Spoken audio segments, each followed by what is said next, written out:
اللہ تعالیٰ فرماتا ہے والیتاما والمساکین، یتیموں کے ساتھ اچھا سلوک کرو، مسکینوں کے ساتھ اچھا سلوک کرو۔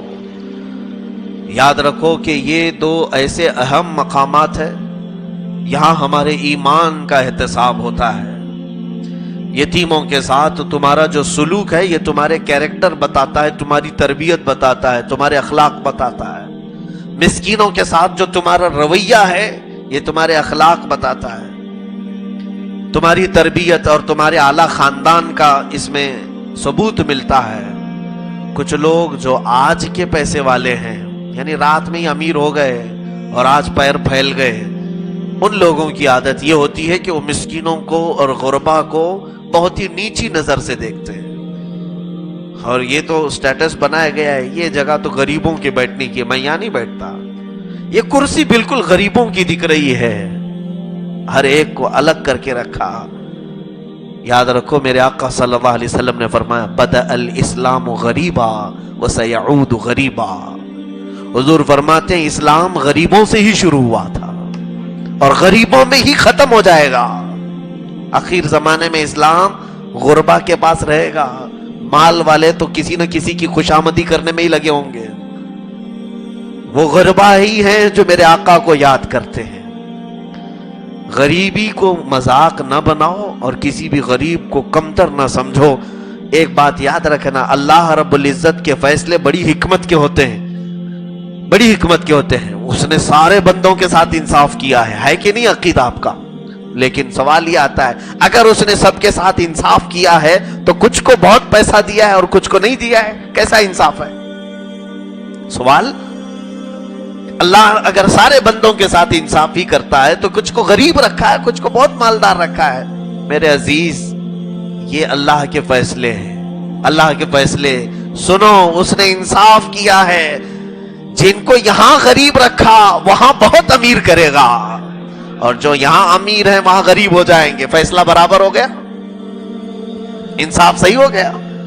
تو غریب اپنے غربت پر کوئی بھی اس طرح کا اعتراض نہ کرے کہ میرا حق کہاں گیا۔ تیرا سارا حق اللہ نے سنبھال رکھا ہے، سارا حق ہے تیرا، کیونکہ غریب قیامت کے دن یہی سوال کرے گا جو سوال میں نے کیا۔ اے اللہ، تو اگر انصاف کرتا ہے سارے بندوں کے ساتھ تو مجھے غریبوں میں پیدا کیا، غریب ہی رکھا، فلاں کو اتنا مال، فلاں کو اتنا مال۔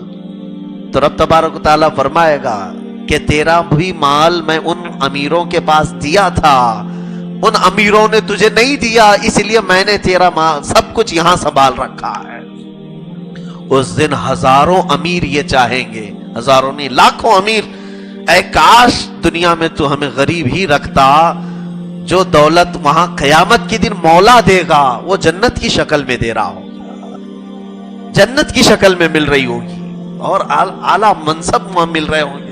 اور خود میرے آقا صلی اللہ علیہ وسلم فرماتے ہیں میری امت کے غریب، میری امت کے غریب امیروں سے 700 سال پہلے جنت میں جا چکے ہوں گے، اور ایک روایت میں 70 سال پہلے جنت میں جا چکے ہوں گے۔ کیوں؟ اس کی ایک مثال میں دیتا ہوں۔ میرے پاس 2 اسٹوڈنٹس ہیں، 2 شاگرد، ایک نے 1 سے لے کر 10 تک ہی پڑھا ہے، 1 2 3 4 5 6 7 8 9 10 تک اس کو آتا ہے، اور ایک کو دوسرے شاگرد کو 1000 تک کی گنتی آتی ہے۔ کتنی آتی ہے؟ 1000 تک۔ دونوں کا میں ٹیسٹ لے رہا ہوں، یہ 10 جس کی گنتی ہے اس کے کتنے سوال کروں گا میں؟ کتنے سوال کروں گا؟ 2 کیسا آتا ہے وہ بتا دے گا، 3 کیسا آتا ہے وہ بتائے گا۔ اس کے 10 کی گنتی کا حساب لینے کے لیے مجھے 5 منٹ بھی نہیں لگیں گے، وہ اپنے 10 عدد کا حساب دے گا، چل پڑے گا۔ اور جو 1000 کی گنتی جانتا ہے، اب اس کو میں الگ الگ انداز سے پوچھوں گا، ایکڑا کیسے آتا ہے، دہائی کیسے آتی ہے، سینکڑا کیسے آتا ہے۔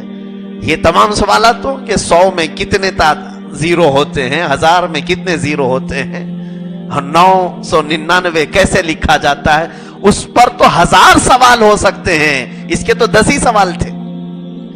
1000 سوال کا جواب دینے کے لیے ہو سکتا ہے اسے صبح سے شام ہو جائے۔ میرے عزیزو، یہی حال غربا کا اور عمرہ کا ہے. غریب کو یہاں کچھ زیادہ نہیں ملا تھا, رب تبارک و تعالیٰ ویسے بھی اس پر قیامت کے دن رحم کرتا ہے. 2-4 چیزیں اس سے پوچھی گئی, کہا گیا جا تیرے لیے جنت. امیر سے کہا جائے گا سارا حساب دے, سارا جتنا بھی مال تو نے کمایا اور جتنا خرچ کیا.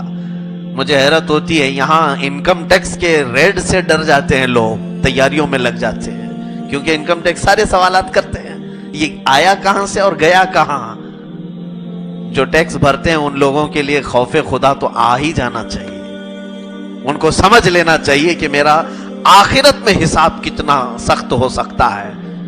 انکم ٹیکس والوں کو تم چونا لگا سکتے ہو, ان کو دھوکہ دے سکتے ہو, کچھ بھی کر سکتے ہو, انسان ہے انسان ہے. رب ذوالجلال نے تمہارے ساتھ کرامن کاتبین کو ایسے لگایا ہے کہ قرآن کہتا ہے ما یلفظ من قول الا لدیہ رقیب عتید. تمہاری ابھی زبان سے کلمہ نکلا بھی نہیں ہوتا کہ ہماری طرف سے 2 فرشتے لکھنے کو تیار بیٹھے ہوئے ہیں. ہر چیز نوٹ ہو چکی ہے, وہاں کوئی بھی جھول نہیں چلے گا. ظاہر سی بات ہے میں یہاں پر یتامہ اور مساکین کی بات کر رہا ہوں. اللہ رب العزت نے اگر کسی کو مسکین رکھا ہے تو یہ بھی اس کا فضل ہے, آخرت میں اس کا حصہ ہے. کچھ لوگ یہاں پر ان میری باتوں سے تسلی کر لیں جو اپنی غربت کا رونا روتے ہیں کہ کچھ بھی نہیں ہے, کچھ بھی نہیں ہے. کچھ بھی نہیں ہے تو زندہ کیسے ہو؟ اللہ نے تجھے زندہ رکھا ہے, کھلا رہا ہے, پلا رہا ہے, کپڑے پہنے ہو, شکر کرو. تمہارے حق میں یہ اگر بہتر ہے تو اللہ رب العزت تمہارا آخرت میں بہت بڑا حصہ رکھا.